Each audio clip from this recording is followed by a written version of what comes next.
यहाँ की खासियत ये है कि यहाँ मिलता है आपके कोयला के भंडार। यहाँ मिलते हैं आपको कोयले के भंडार। और कोयले के भंडार मिलेंगे तो भारत में 98% जो कोयला है वो गोंडवाना भूमि से मिलता है। कोयले की प्राप्ति गोंडवाना भूमि से होती है। 98% कोयले की प्राप्ति गोंडवाना लैंड से ही होती है, यानी गोंडवाना प्रकार की चट्टानों से ही होती है। मैं आपको बता दूं कि वैसे तो अलग अलग प्रकार के कोयले होते हैं। सबसे अच्छा जो कोयला होता है उसको हम लोग बोलते हैं एंथ्रासाइट। सबसे अच्छा प्रकार का, जो सबसे उत्तम किस्म का, 80% से भी ज्यादा इसमें कार्बन की मात्रा होती है। ये स्मोक फ्री रहता है, इसमें धुआं नहीं होता है। तो ये एंथ्रासाइट है। जबकि भारत में जो कोयला मिलता है वो दूसरे प्रकार का मिलता है, उसको बोलते हैं हम लोग बिटुमिनस।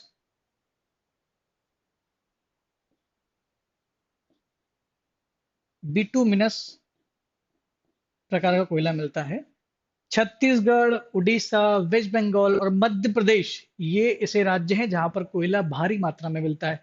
फिर भी जितना कोयला हमारे यहाँ मिलता है उससे कहीं ज्यादा कोयला जो है ऊपर के, यानी उत्तर के जो देश हैं, जिसमें कनाडा, यूएसए, चाइना, रशिया, ये देश, इनके पास में काफी मात्रा में कोयला है। उसका एक रीजन है, वो रीजन भूगोल वाले जो टीचर हैं आपको बता सकते हैं उसके बारे में। तो मेरे ख्याल से पांचवा नंबर भी आपको समझ में आ गया। गोंडवाना क्रम की चट्टान है। गोंडवाना क्रम की चट्टान जो बनी है, ये उस समय उस घटना से बनी है जो अल्फ्रेड वेगनर के समय अ, विस्थापन से जो समस्या हुई थी घटना, उससे। लास्ट समझ लेते हैं छठे नंबर। छठा नंबर में जो आता है उसको बोलते हैं हम लोग Deccan trap. Deccan trap, Deccan trap की चट्टानें। ये दक्कन ट्रेप जो है, ट्रेप का मतलब होता है जाल। अब क्या हुआ था, ये इंडिया है, ये इंडिया जो है, ये बहुत दूर से आकर के कभी चाइना से टकराया होगा। चाइना से जब टकराता है ये इंडिया, चाइना से जब टकराता है इंडिया, तो टकराने के बाद ये जब खिसकाव होता है इस दिशा में, इंडिया का खिसकाव इस दिशा में होता है। इस दिशा को बोलते हैं हम लोग उत्तर पूर्व। तो इंडिया का जब खिसकाव उत्तर पूर्व की तरफ होता है, तो उसके फलस्वरूप यहां पर ज्वालामुखी प्रक्रिया होती है, और ज्वालामुखी यहां पर निकलना शुरू हो जाता है। और ज्वालामुखी की वजह से यहां पर निर्मित होता है दक्कन ट्रेप।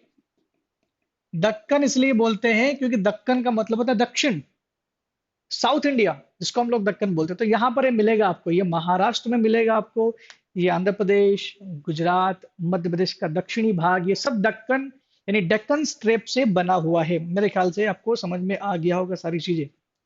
और ज्यादातर जो दक्कन का जो ट्रेप जो जाल मिलता है, ये नदी घाटियों में ही मिलता है। ठीक है, मेरे ख्याल समझ में आ गया होगा आपको। और इसी लावा से, ये जो लावा निकला ना, इसी लावा को हम लोग बोलते हैं बेसाल्ट। बेसाल्ट की चट्टानें निर्मित हुई, उसी बेसाल्ट की चट्टानों की वजह से हमें मिलती है काली मिट्टी। और एक काली मिट्टी आपको कहाँ कहाँ मिलती है? मध्य प्रदेश में मिलती है, बिल्कुल। ये गुजरात में मिलती है, और ये महाराष्ट्र में मिलती है। मध्य प्रदेश, गुजरात और महाराष्ट्र का वो क्षेत्र जो दक्कन ट्रेप से निर्मित है, जहां पर काली मिट्टी पाई जाती है।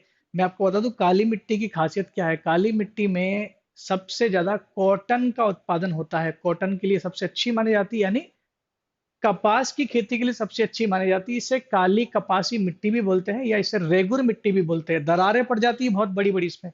कुछ लोग जो एमपी से बिलोंग करते होंगे वो काली मिट्टी से जरूर परिचित होंगे। तो मैंने आपको कुछ चीजें बताई। मैंने आपसे बात की उन चट्टानों के बारे में जो क्रम के अनुसार आयु के हिसाब से डिवाइड की गई हैं।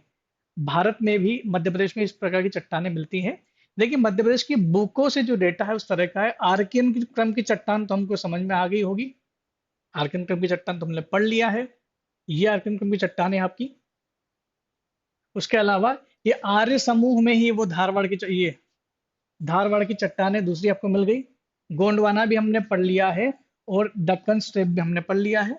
ये जो पुराना संघ है, इसी में आपको कडप्पा की चट्टानें और इसी में आपको विंध्यन क्रम की चट्टानें मिलेगी। ठीक है, तो ये इन्होंने पुराना संघ नाम दे दिया, लेकिन एक्चुअल में वो कडप्पा की चट्टान और विंध्यन क्रम की चट्टानें ही हैं। तो हमको उस तरह से पढ़ना है, जब भूगोल का आंसर लिखेंगे तो उस तरह से लिखना है ताकि समस्या ना हो। तो देख लेते हैं ये कहाँ कहाँ कितनी कितनी है, मैं बस उसी हिसाब से पढ़ाऊंगा जहाँ पर मिलती है। आर्कियन क्रम की चट्टानें आर्कियन की क्रम की चट्टानें मध्य प्रदेश क्या पूरे भारत और पूरी दुनिया में ही सबसे ज्यादा पाई जाती है। तो सबसे ज्यादा पाई जाने वाली जो एज की चट्टान है उसको हम लोग बोलते हैं आर्कियन क्रम की चट्टान। मैं दोबारा इस बात को रिपीट कर देता हूँ कि आर्कियन क्रम की चट्टानें अपने मूल रूप में नहीं है, भौतिक और रासायनिक परिवर्तन की वजह से उनका बदलाव हो चुका है। सबसे प्राचीन और आग्नेय प्राथमिक आग्नेय चट्टान, ये मैंने आपको बात बता दी थी इसलिए आपको आसान होगी समझने में। आर्कियन क्रम की चट्टानें सबसे कठोर होगी। ऑब्वियसली बात है, अगर लावा ऊपर आएगा तो उसमें कोई कोई इम्प्योरिटी मिलावट नहीं होगी, अंदर से आएगा तो कठोर तो होगी ही। और इसमें जीवाश्म के अवशेष नहीं पाए जाते हैं। जीवाश्म के अवशेष तो तब पाए जाएंगे ना जब उसमें कुछ जीव दबेगा, वो तो अंदर से मेंटल से आता है। भाई 100 किलोमीटर नीचे से कोई चीज लावा ऊपर आएगा तो उसमें किस प्रकार का जीवाश्म, जीवाश्म की अनुपस्थिति होती है। तो ये हो गई आपकी आर्कियन क्रम की चट्टानें। धारवाड़ क्रम की चट्टानों की बात की जाए तो ये सबसे प्राचीन अवसादी चट्टान है। वो तो आग्नेय चट्टान हो गई, आर्कियन क्रम की चट्टानें तो आग्नेय चट्टान हो गई, जबकि धारवाड़ की चट्टानें सबसे प्राचीनतम अवसादी चट्टानें होती है। It is the most ancient rock of Madhya Pradesh. और इन चट्टानों का नाम मैंने आपको बताया था, कर्नाटक के धारवाड़ और शिवमोगा जिला जो है वहां से इसका नाम रखा गया है। मध्य प्रदेश में कहाँ कहाँ मिलती है? जबलपुर में मिलेगी, बालाघाट में मिलेगी और छिंदवाड़ा जिले में मिलती है। वैसे तो आंसर लिखा जाता है तो इन जिलों का नाम लिख सकते हैं आप, थोड़ा डेटा इकट्ठा करने की जरूरत है। तो मध्य प्रदेश में आपको धारवाड़ की चट्टानें 3 जिलों में मिलती हैं, और वो जिले हैं जबलपुर, बालाघाट और छिंदवाड़ा जिले में मिलती हैं। और इत्तेफाक से इनमें भी कोई अवशेष नहीं पाया जाता है। वैसे तो अवसादी चट्टानों में अवशेष पाए जाते हैं, लेकिन ये बहुत पुराने समय की बात है जब जीव का उद्गम नहीं हुआ होगा। चूंकि अवसादी चट्टानों में जीवाश्म होते हैं, ये ध्यान रखना, अवसादी चट्टानों में जीवाश्म होते हैं, लेकिन धारवाड़ की अवसादी जो चट्टान है इसमें जीवाश्म नहीं पाए जाते। क्यों नहीं पाए जाते? क्योंकि इसका निर्माण इतने करोड़ साल पहले हुआ कि जब जीव नहीं हुआ करते होंगे, इसी वजह से इसमें जीवाश्म का अभाव है। ध्यान रखना, जिले ध्यान रखना, जबलपुर, बालाघाट, छिंदवाड़ा। कि मैंने आपको बताया था ना, कडप्पा की चट्टान उसी के अंतर्गत आती है। कडप्पा की चट्टान एक अवसादी, और इसको हम लोग कायांतरित चट्टान भी बोल सकते हैं क्योंकि ये फिजिकल चेंजेस की वजह से होती है। ठीक है, तो ये कायांतरित और अवसादी चट्टानें हैं जो खासकर कहाँ मिलती है? मध्य प्रदेश के पन्ना, ग्वालियर, बिजावर, ये जगह नहीं, बिजावर श्रेणी का नाम है जो मैंने अभी आपको क्लियर किया था। बिजावर श्रेणी में मिलती है कडप्पा की चट्टानें। और कडप्पा का नाम आंध्र प्रदेश के कडप्पा जिले से रखा गया है। ठीक है, इसमें अल्प मात्रा में जीवाश्म पाए जाते हैं, अल्प मात्रा में जीवाश्म मिलते हैं, कुछ मात्रा में, कुछ जीव होंगे जिसकी वजह से ये हो, जो उस समय जीवों का उद्गम हो चुका होगा इस वजह से। ठीक है, नेक्स्ट जो बात की है मैंने, जो मैं बता चुका हूं आपको, मैं आपको ऑलरेडी बता चुका हूं इसके बारे में कि ये जो कडप्पा की चट्टान है यही क्या बन जाती है आगे जाकर के? विंध्यन क्रम की चट्टान बन जाती है। कडप्पा की चट्टान का ही अवसाद क्या बनते हैं? विंध्यन क्रम की चट्टान बनती है। और यही कारण है कि मध्य प्रदेश के पन्ना की खान और कर्नाटक की गोलकुंडा की खान से जो हीरे प्राप्त होते हैं वो चट्टानें यहाँ पर मेंशन है। विंध्यन क्रम की चट्टान है। मैंने तो बहुत इजीएस्ट वे में आपको बताया था। और किताबों में चीजें कुछ इस तरह से पेचीदे लिख दी जाती है कि हम लोग कंफ्यूज हो जाते हैं कि सर ये कौन सी चट्टान है जिसमें दोनों चीज लिख दी गई है। तो बिल्कुल क्लियर है कि कडप्पा क्रम की चट्टान से ही बनती विंध्यन क्रम की चट्टान है, इसलिए उसको एक ही जगह यहाँ पर डाल दिया गया है। बात करते हैं आर्यन ग्रुप की, जिसमें आता है आपका गोंडवाना की चट्टान। वास्तव में आर्यन आर्यन ग्रुप जो है वो गोंडवाना क्रम की चट्टान ही कहा जाता है। कार्बोनीफेरस से, ये जो बात मैंने आपको बताई ये यहाँ पर मेंशन्ड है, कार्बोनीफेरस युग से लेकर के जुरासिक युग के बीच में हुआ है। और अधिकांश कोयला यहाँ पर इन्हीं चट्टानों से मिलता है भारत में। मैं आपको बता दूं कोयले के बारे में कि भारत में अगर कोयले की मात्रा देखी जाए तो हम लोग भारत की पूर्ति करते हैं, हम कोयले का आयात नहीं करते हैं। कोयले का हम लोग और निर्यात करते हैं पर आयात नहीं करते। हमारे पास प्रॉपर कोयला है, लेकिन 300 सालों तक का हमारे पास स्टोरेज है, इतना कोयला हम लोग निकाल सकते हैं, उससे ज़्यादा नहीं है। ऐसा डेटा के अकॉर्डिंग बोल रहा हूँ मैं। मध्य प्रदेश के पास काफ़ी मात्रा में कोयला है। मध्य प्रदेश के पास कोयले की बात की जाए तो मध्य प्रदेश में सिंगरौली जो जिला है वहां पर कोयले की सबसे मोटी परत मिली, जो एशिया की सबसे मोटी परत है। ये आपने अपने एमपी जीके की बुक में या कहीं पर भी पढ़ा होगा कि मध्य प्रदेश के शहडोल हुआ, सुहागपुर हुआ, ये आपका सिंगरौली, सीधी, ये क्षेत्र में कोयला भारी मात्रा में मिलता है। देखिए, कोयला एक खनिज है। खनिज संपदा की दृष्टि से मध्य प्रदेश एक रिच स्टेट है, एक अच्छा समृद्ध राज्य है। लेकिन एक क्वेश्चन एमपीपीएससी में पूछ लिया गया था, बहुत अच्छा क्वेश्चन ये था। क्वेश्चन ये पूछ लिया गया था कि खनिज संपदा की दृष्टि से मध्य भंडारण की दृष्टि से मध्य प्रदेश समृद्ध है, फिर भी मध्य प्रदेश खनिजों में पिछड़ा हुआ है, कारण की चर्चा कीजिए। बहुत अच्छा क्वेश्चन है। आप चाहे तो अपने क्वेश्चन को, इस क्वेश्चन को नोट कर सकते हैं कि मध्य प्रदेश खनिज संपदा के भंडारण की दृष्टि से एक समृद्ध राज्य है, फिर भी खनिजों में पिछड़ा हुआ है, कारण बताइए, खनिजों में क्यों पिछड़ा हुआ है। इस तरह के क्वेश्चन को आप थोड़ा देखेंगे इंटरनेट के माध्यम से या यूट्यूब के माध्यम से, या अगर आप किताबें भी देख रहे हैं तो उस पर भी आपको इसके डेटा मिल जाएंगे। थोड़ा सा क्वेश्चन को आप देखोगे ना, तो एनालिसिस करोगे तो आपको आंसर मिलना शुरू हो जाएंगे। तो क्या कारण है कि मध्य प्रदेश में है बहुत ज्यादा भंडार, फिर भी हम लोग पिछड़े हुए हैं। तो बहुत इसके पीछे कुछ कारण हो सकते हैं, तो कारणों की चर्चा कीजिए। आंसर आपको लिख करके ले आना है। मेरे ख्याल से सबने आंसर क्वेश्चन सुन लिया होगा। जल्दी से मुझे कमेंट बॉक्स में लिख कर बता दीजिए कि आप लोगों ने आंसर लिख लिया, क्वेश्चन लिख लिया है। कोई भी आंसर नहीं दे रहा है, इतने लोग ऑनलाइन हैं लेकिन कोई ये नहीं बता पा रहा है कि आपने क्वेश्चन लिखा या नहीं लिखा है। एक भाई साहब लिख रहे हैं कि मेरा फोन चार्ज नहीं है, इसलिए मैंने भाई के फोन से लॉगिन किया है। ठीक है, अच्छी बात है, आपने लॉगिन किया, बड़ी अच्छी बात है। भाई आपको काम तो आ रहा है।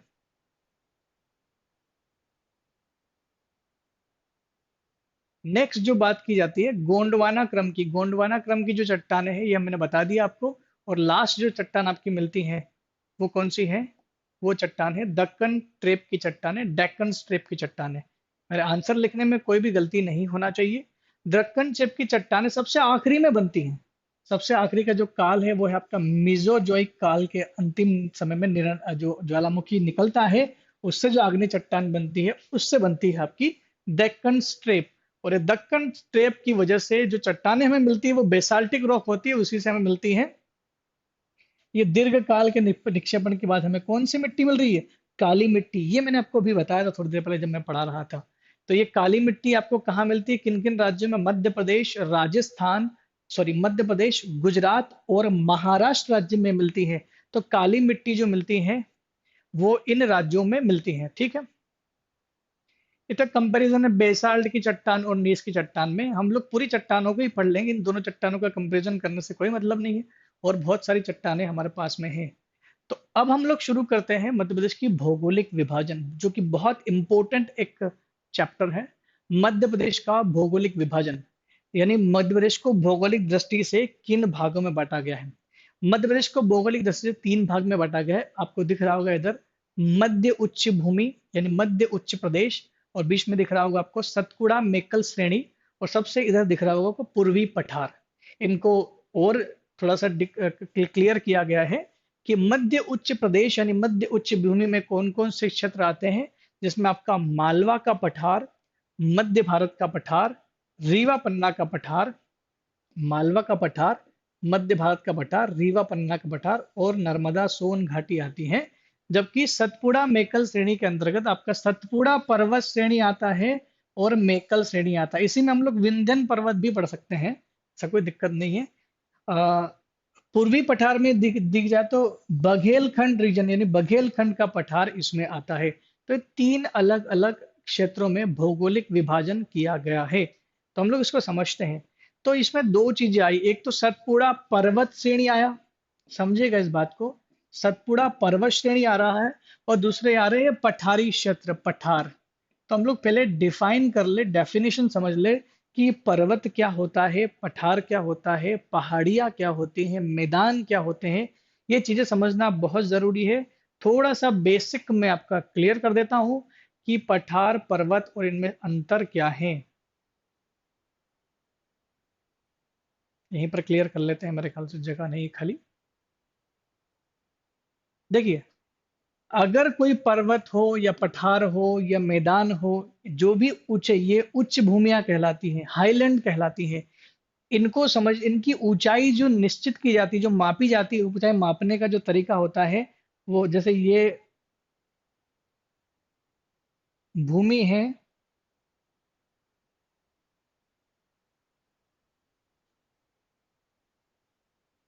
और ये आपका पानी है, समुद्र है।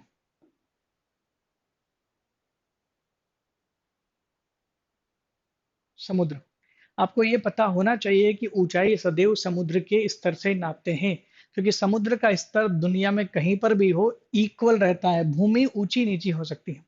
तो समुद्र से ऊंचाई जब चेक करते हैं, तो पता ये चलता है कि अगर वो क्षेत्र जो समुद्र से 300 मीटर तक ऊंचा है और फ्लैट है, कितना, 300 मीटर तक ऊंचा है और कैसा है, समतल क्षेत्र है, तो उस क्षेत्र को कहा जाता है मैदान।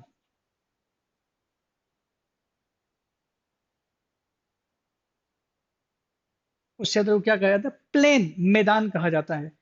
और अगर कोई क्षेत्र 600 मीटर तक ऊंचा है, 600 मीटर, 600 मीटर तक ऊंचा है, तो और समतल उच्च भूमि है, समतल उच्च भूमि है, तो ऐसी भूमि को हम लोग बोलते हैं पठार।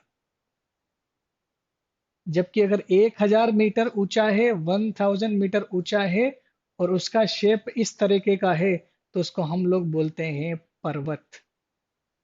पर्वत, पठार, पर्वत और मैदान में ऊंचाई का एक थोड़ा सा डिफरेंस है। ऊंचाई के साथ साथ इनके शेप में भी अंतर है।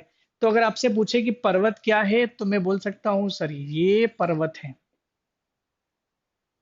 जिसकी ऊंचाई 1000 मीटर से ऊपर है। पर्वत वो है जिसकी ऊंचाई 1000 मीटर से ऊपर है, जिसकी ऊंचाई 1000 मीटर से ऊपर है, उसको हम लोग बोले पर्वत। ये तो इसकी ऊंचाई बोल दी। अब इसके शेप के अनुसार इसकी डेफिनेशन भी बना सकते हैं कि पर्वत वो है जिसका शीर्ष नुकीला है, आधार चौड़ा है, ढाल, जो ढाल है इसका वो तीव्र है। पर्वत वो है जिसका शीर्ष नुकीला है, आधार चौड़ा है और ढाल तीव्र है, और जिसकी औसत ऊंचाई 1000 मीटर से ऊपर है, उसे पर्वत कहेंगे।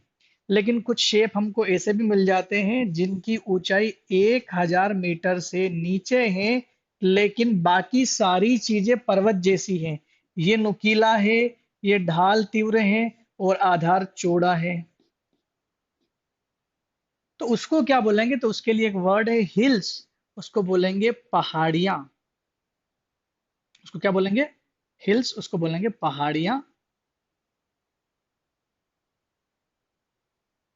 जो 1000 मीटर से नीचे हैं, लेकिन पर्वत जैसी दिखती, सारी डेफिनेशन उसके अकॉर्डिंग चलती हैं, उसको फुलफिल करती है, बट उसकी हाइट नीचे, इस वजह से उसको बोलेंगे पहाड़ियां। पर्वत पहाड़ी में मेरे ख्याल से अंतर समझ में आ गया होगा। अगर मैं ऐसा बोलूं कि सतपुड़ा के हिल्स की जो है ऊंचाई है, सतपुड़ा पर्वत जो है उसकी से अ, ऊंचाई जो है वो 1350 मीटर है। धूपगढ़ चोटी सबसे ऊंची, इसका मतलब सतपुड़ा को हम लोग पर्वत बोल सकते हैं, क्योंकि उसकी औसत ऊंचाई, सॉरी, उसकी जो हाईएस्ट जो पीक है उसकी ऊंचाई कितनी है, 1000 मीटर से ज्यादा है, तो सतपुड़ा पर्वत कहलाएगा।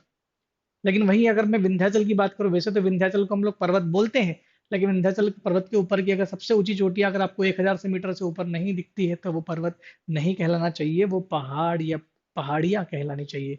तो जैसे उत्तर पूर्वी की पहाड़ियां, खारो गारो खासी जयंतिया की पहाड़ियां, बहुत सारे ऐसी जगह मिलेंगी आपको जहां पर पर्वत जैसा तो है, लेकिन हाइट कम होने की वजह से उनकी डेफिनेशन अलग कर दी गई है। तो एक तो ये चीज आपने ऊंचाई से समझ ली, बहुत आसान है। दूसरी चीज मैंने आपको बता दी है, पर्वत को कैसे क्या हम लोग डिनोट कर सकते हैं। आप समझ गए होंगे। मैं आपको पठार के बारे में भी बता दूं जरा। पठार का संबंध ऊंचाई से ही नहीं है, पठार का संबंध शेप से भी है।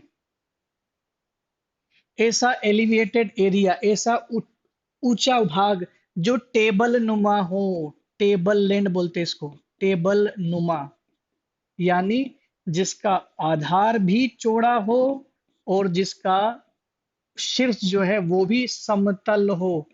आधार और शीर्ष में ज्यादा अंतर ना हो, जिसका शीर्ष समतल हो, आधार चौड़ा हो, और जिसका जो ढाल है, ढाल इसका जो है ये तीव्र नहीं होता है, ये ढाल जो है इसका मंद होता है, इस तरीके का ढाल अगर उसका कैसा हो, मंद हो, तो उसको हम लोग बोलेंगे पठार। लेकिन ऊंचाई कम से कम कितनी होना चाहिए, 600 मीटर से ऊपर हो। ऊंचाई अगर 600 मीटर से ऊपर है, 600 मीटर है, तो वो पठार कहलाएगा। कई सारे ऐसे पठार हैं जिनकी ऊंचाई 5000 मीटर तक भी है, जैसे तिब्बतन प्लेटू, तिब्बत का पठार 5000 मीटर ऊंचा है, जिसमें पामीर का पठार भी आता है, जिसे संसार की छत भी कहा जाता है।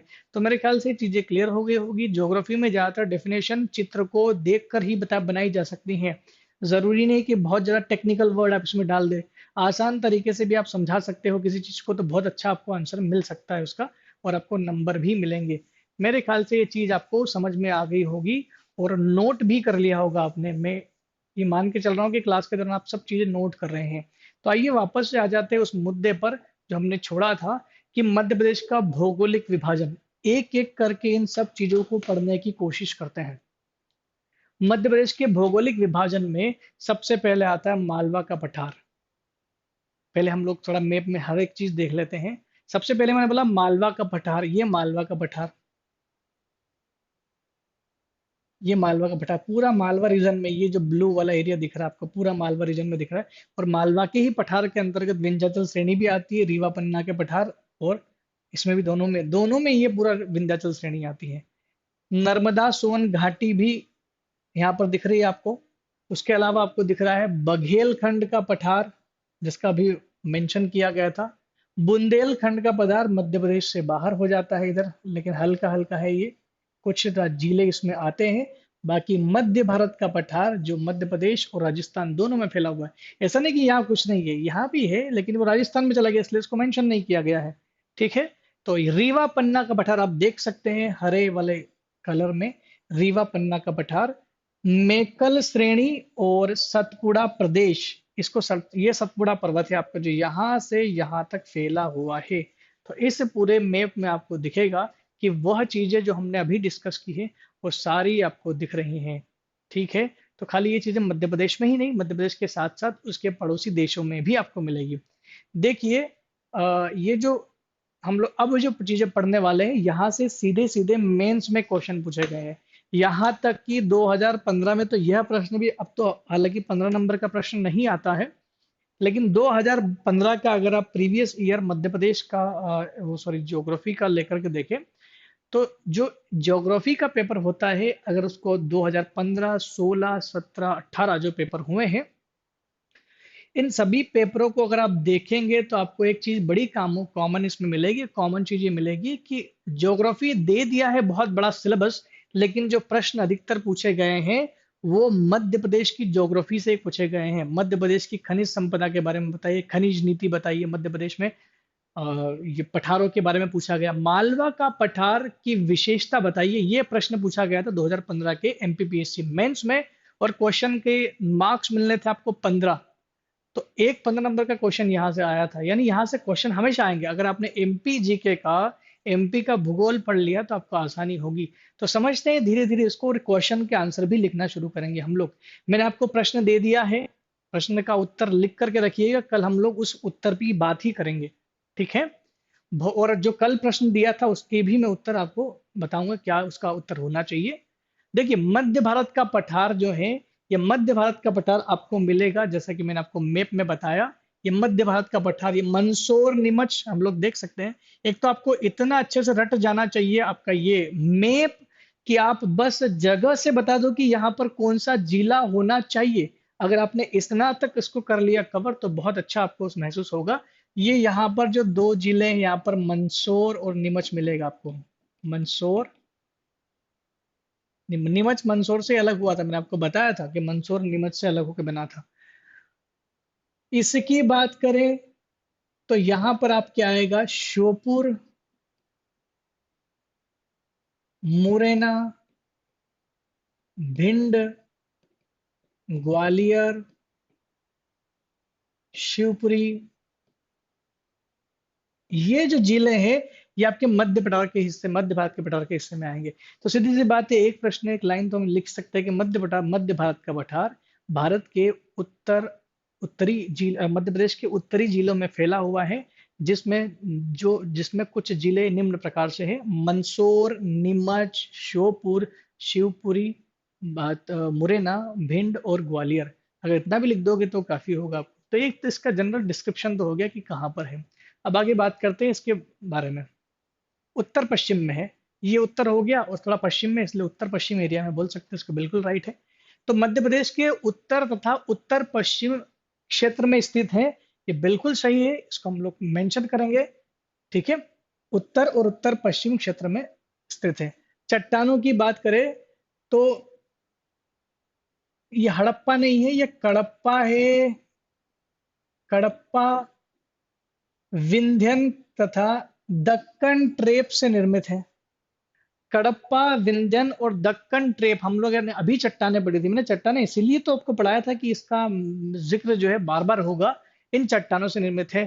क्षेत्रफल याद नहीं रखना, ये चीजें, ये डेटा आपको बहुत परेशान करेगा, ये याद रखने लायक चीज नहीं है। आप इसका हिस्सा याद रखें, ये लिख सकते हैं, काफी काम आएगा। 10.68%, 10.68% जो है हिस्सा, ये टोटल किसका है, ये टोटल मध्य भारत का पठार है, पूरे मध्य प्रदेश के टोटल हिस्से का। ठीक है, तो मध्य प्रदेश के, अब मैंने आपको बताया कौन कौन से जिले इसमें: शिवपुरी, भिंड, ग्वालियर, मुरैना, मंदसौर, नीमच और गुना भी हल्का हल्का टच करता है। तो इन जिलों में कुछ जिले तो हम लोगों ने बिना इसके देखे यहाँ से सही से निकाल दिया, तो बस गुना एक और जोड़ दिया गया है, हल्का सा गुना ये यहाँ पर है, तो गुना भी इसमें टच करता है। यहाँ की जलवायु की बात की जाए तो महाद्वीपीय प्रकार की जलवायु होती है। जलवायु वैसे तो, जलवायु के कई प्रकार से नाम हो सकते हैं। वैसे दो प्रकार की जो जलवायु, अगर महाद्वीप बताया तो महासागरीय प्रकार की जलवायु भी होती है। इसमें एक और जलवायु का नाम आता है मानसूनी प्रकार की जलवायु भी होती है। मालवा में जो जलवायु मिलती है आपको, सबसे अच्छी जलवायु मिलेगी। तो वैसे तो देखा जाए तो पूरी दुनिया में जलवायु को जो बांटा गया है वो टेम्परेचर के अनुसार बांटा गया है। थोड़ा सा और यहाँ पर थोड़ा सा मैं होमवर्क कर लूं, बता दूं आपको कि जो जलवायु डिवाइड की जाती है वो कैसे डिवाइड की जाती है।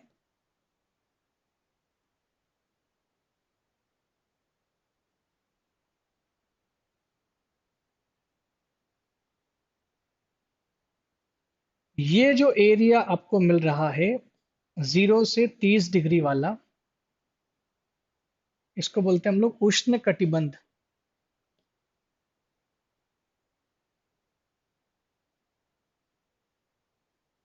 ये जो एरिया आपको मिल रहा है इसको हम बोलते हैं उष्ण कटिबंध।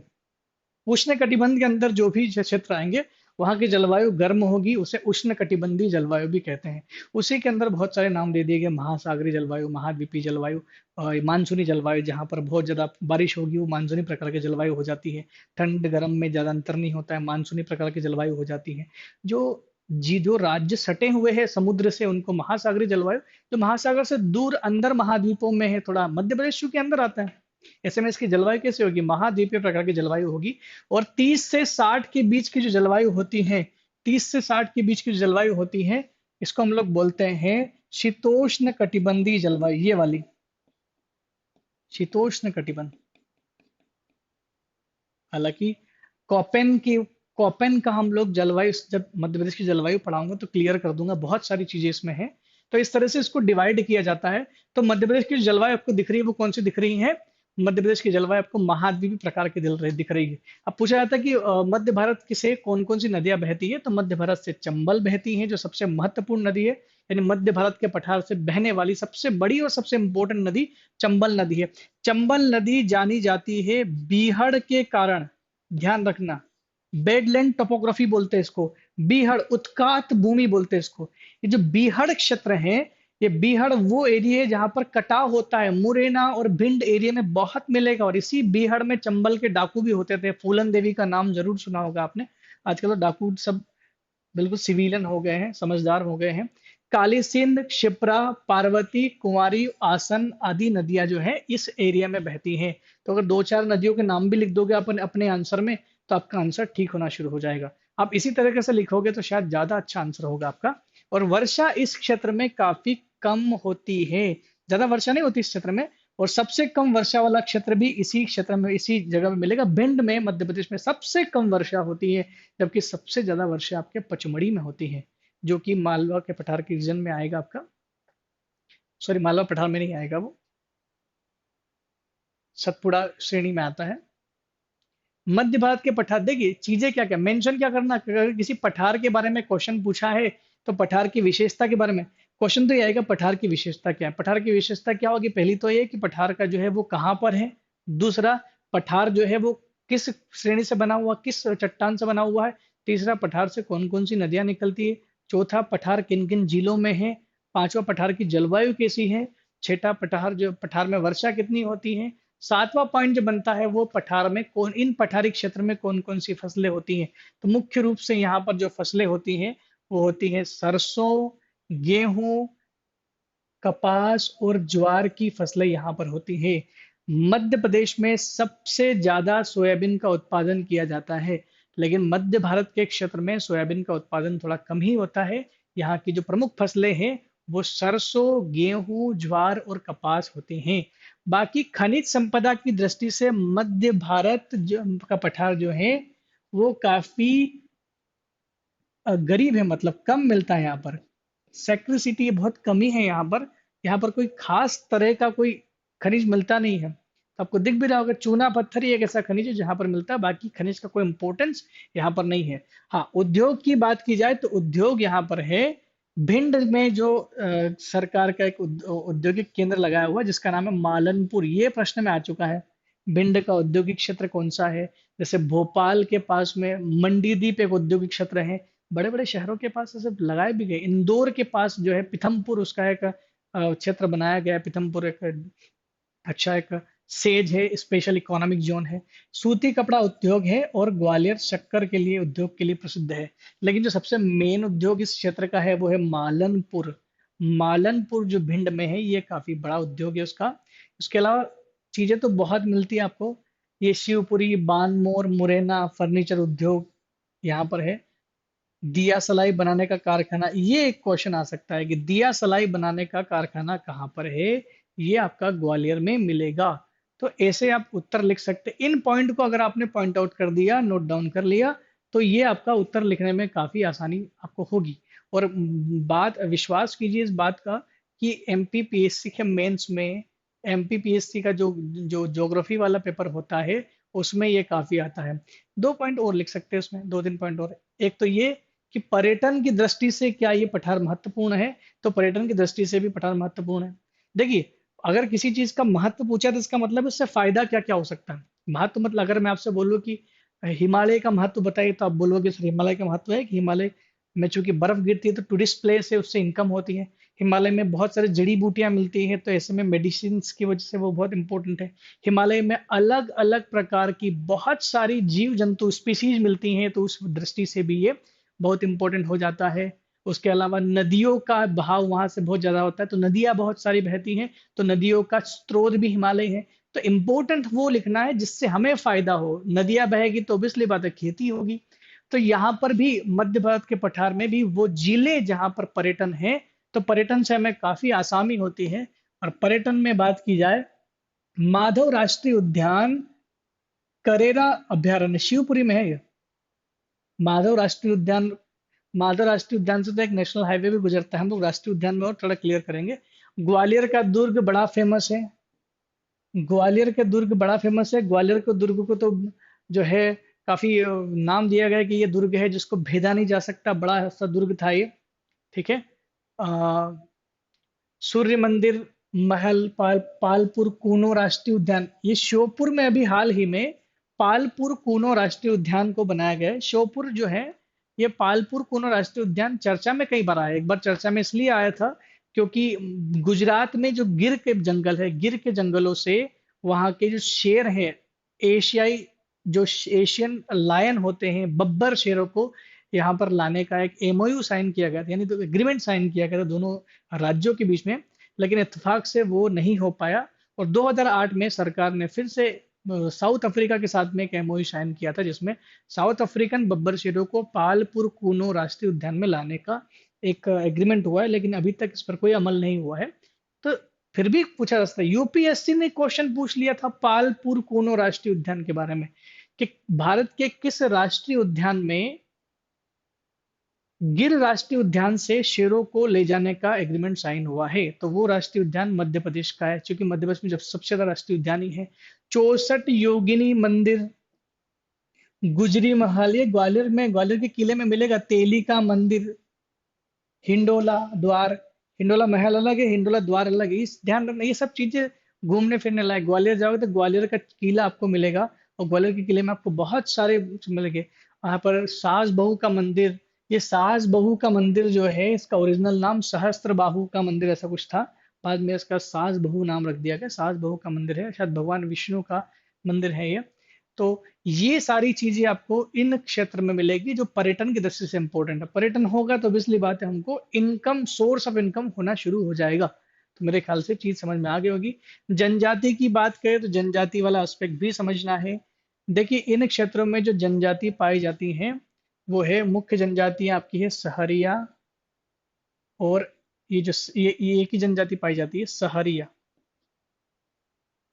और इसका संग्रहालय भी बना हुआ है श्योपुर में, सहरिया जनजाति का संग्रहालय श्योपुर। दो क्वेश्चन बन सकते हैं कि सहरिया जनजाति किस क्षेत्र की मुख्य जनजाति है, तो ये मध्य भारत में मिलेगी, मध्य भारत के पठार में मिलेगी। लेकिन इसका संग्रहालय के बारे में क्वेश्चन पूछा तो that is answer is Sheopur. Sheopur इसका आंसर होगा, तो ये ध्यान रखिएगा। लिख सकते हैं जनजातियों को, बाकी ये नहीं लिखना है, ये कुछ ज्यादा ज्यादा ही डीप हो गया कि उसका, उसके अंदर कौन कौन से पठार हैं, तो वो तो नहीं पूछेगा कभी, और ना ही आपको लिखना है। इतना बड़ा आंसर अगर आप लिख दोगे तो काफी आपका आंसर ठीक हो जाएगा। एक बार फिर से मैं आपको ये चीज बता दूं, आपको फसलें लिखना है, खनिज लिखना है, उद्योग लिखना है, क्षेत्रफल, चट्टाने, जिला, जलवायु, नदियां, ये सारी चीज मेंशन कर दोगे तो आपका आंसर सही होना शुरू हो जाएगा। नेक्स्ट बात करते हैं बुंदेलखंड का पठार। बुंदेलखंड का पठार जो है, ये आपको कहाँ मिलता है, देखते हैं इसको। जिले हम लोग खुद ही देख लेंगे, अगर आपके पास मैप है तो आप जिले देख सकते हैं, मैं बता दूं आपको। ये आपका बुंदेलखंड का पठार, ये आता है बुंदेलखंड का पठार, बुंदेलखंड का पठार। तो आप देख सकते हैं जिले कौन कौन से हैं। ये वाला जिला, इस जिले को बोलते हैं निवाड़ी,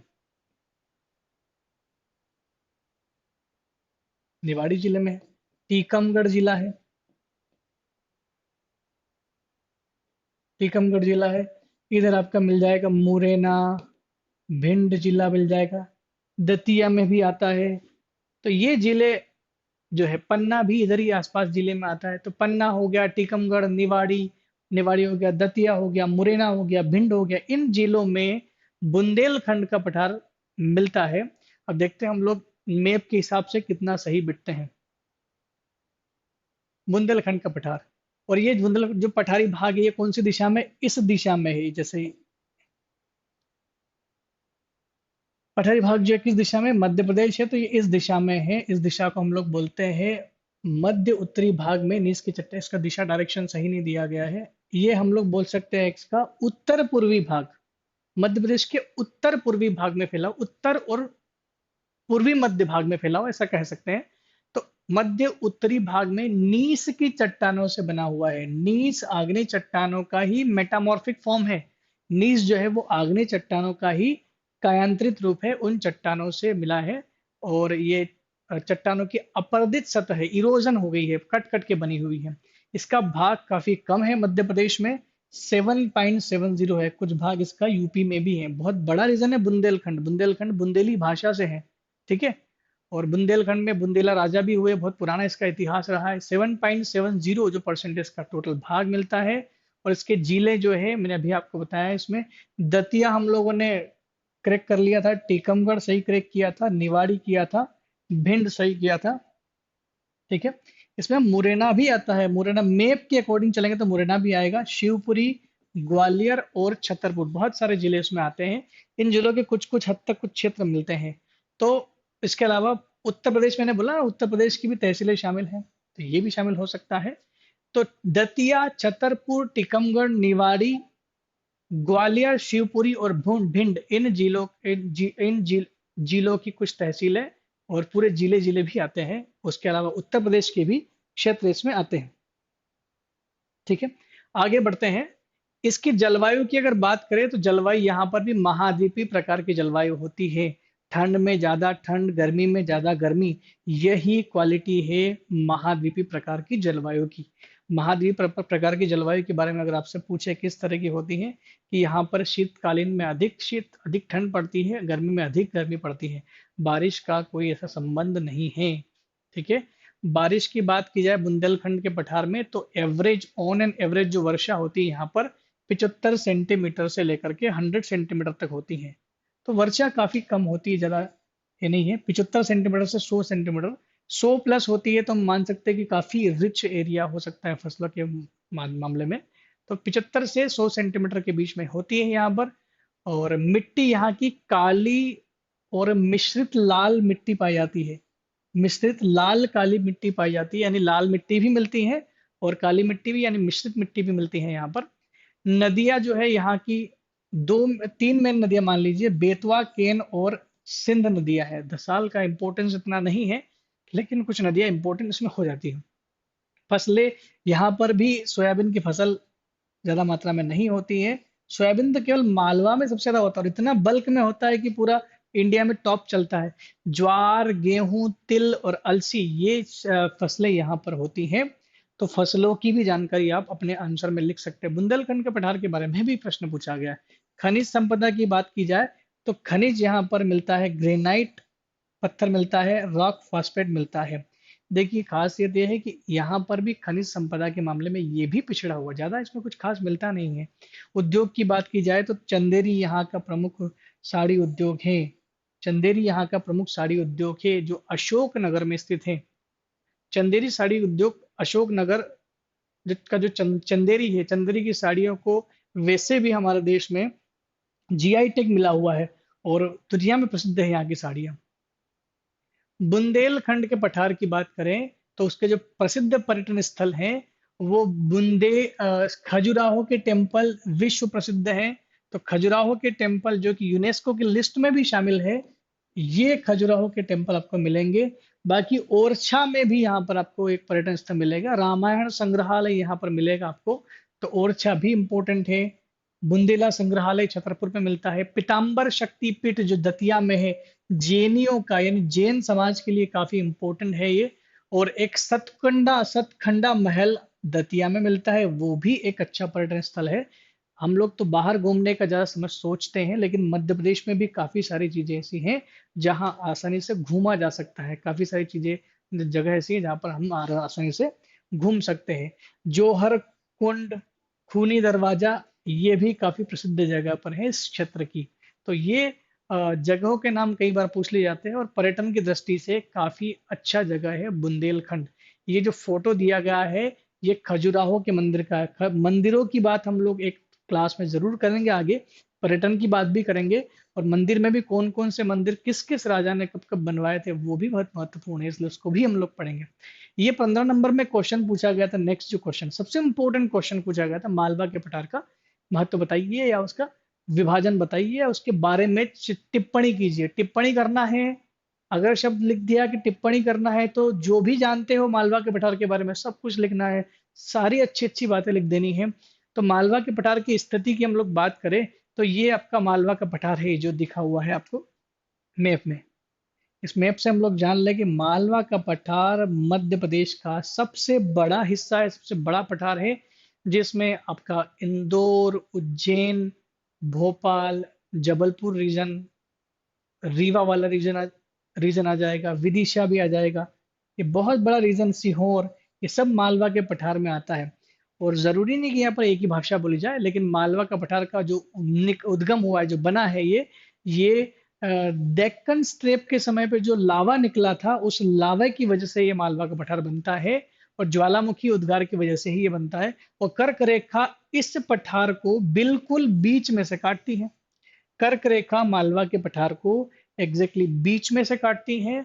और भारत के उत्तर मध्य हिस्से में फैला हुआ है मालवा का पठार। कहाँ पर फैला हुआ है?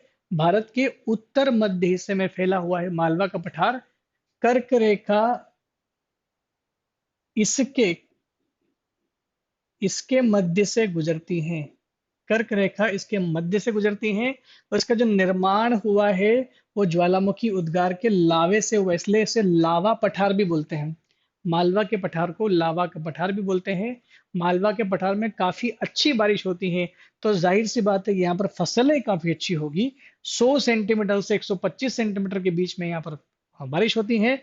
और सबसे बड़ा हिस्सा लगभग 28% हिस्सा, इससे पहले हमने पढ़ा था कि मध्य भारत का पठार 10% है, 10.68% है। वहीं हमने पढ़ा था कि मध्य भारत के पठार के अलावा बुंदेलखंड का पठार 7.70% है। काफी कम है, लेकिन ये कितना है? बहुत ज्यादा, यानी 28% हिस्सा जो है ये पूरे मध्य प्रदेश का कवर करता है। नेक्स्ट इसका एक्सपांशन लिखेंगे तो इसमें इंदौर, धार, उज्जैन, भोपाल, देवास, झाबुआ, अशोकनगर, शाजापुर, आगर मालवा, विदिशा, गुना, राजगढ़, सीहोर, रायसेन और मंदसौर जिले आते हैं। मंदसौर, मंदसौर के ऊपर नीमच है, नीमच तक नहीं पहुंचते हैं ये। तो इंदौर, उज्जैन, भोपाल, देवास, धार, झाबुआ, अशोकनगर। मैंने फिर से आपको एक बार फिर से आपको बता दूं मैं कि मध्य प्रदेश का मैप अगर आप पूरा दिमाग में बैठा लेते हो तो आपको इन चीजों को पढ़ने में आसानी होगी। तो थोड़ा ध्यान रखिए इस बात को कि अगर मैप आप देख पा रहे हो तो इजीली ये क्रैक कर पाओगे आप जिले। मिट्टी की बात की जाए तो मध्य प्रदेश में का जो ये मालवा का पठार है उसमें केवल एक ही प्रकार की ज्यादा मात्रा में जो मिट्टी पाई जाती है वो पाई जाती है आपकी काली मिट्टी। और काली मिट्टी के लिए, काली मिट्टी के कारण यहाँ पर गेहूं भी बहुत अच्छे होते हैं, कपास का उत्पादन भी किया जाता है, और साथ ही साथ सोयाबीन का उत्पादन भी बहुत ज्यादा इस क्षेत्र में होता है। यहाँ की जलवायु बड़ी अच्छी है।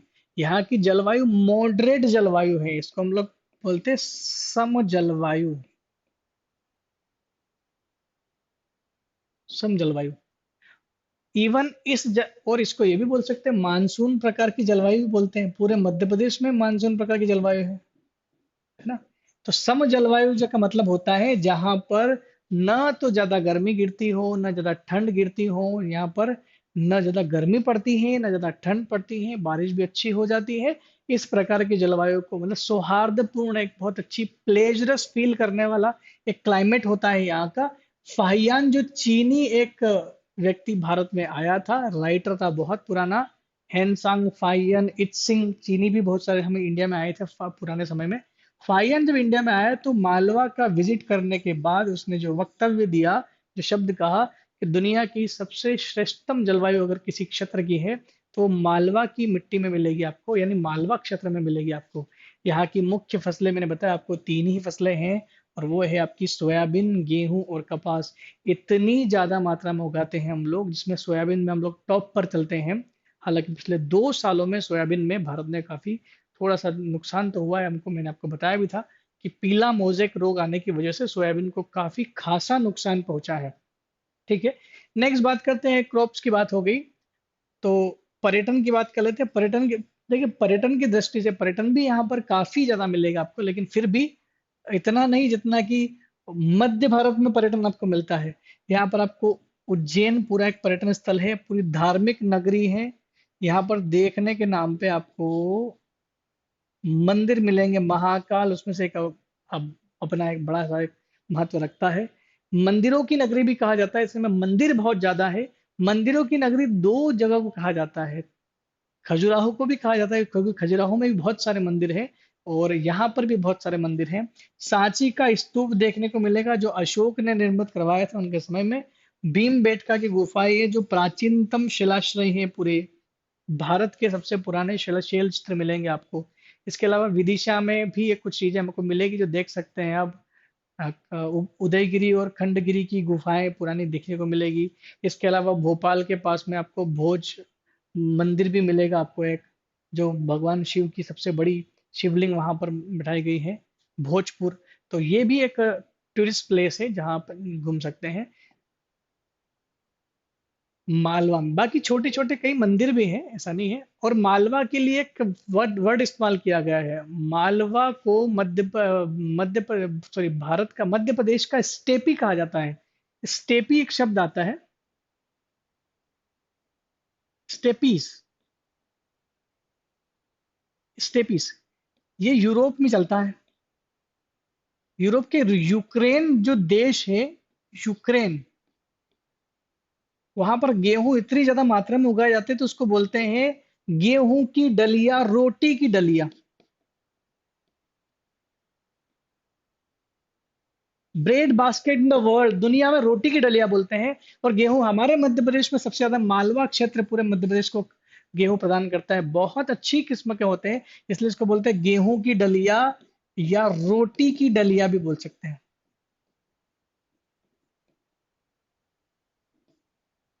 तो ये मध्य प्रदेश के मालवा को ये खिताब भी हासिल है।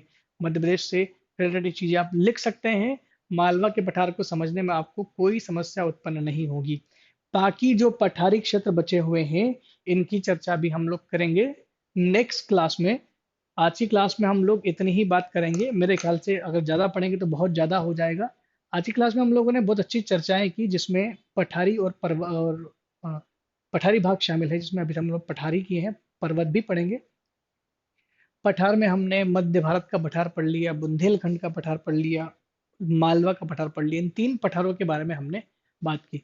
अब बात आती है कि पठार का महत्व बताइए, यानी मालवा के पठार का महत्व बताइए। क्वेश्चन लिख सकते हैं, आराम से इसका आंसर आ जाएगा। मध्य भारत के पठार बताइए।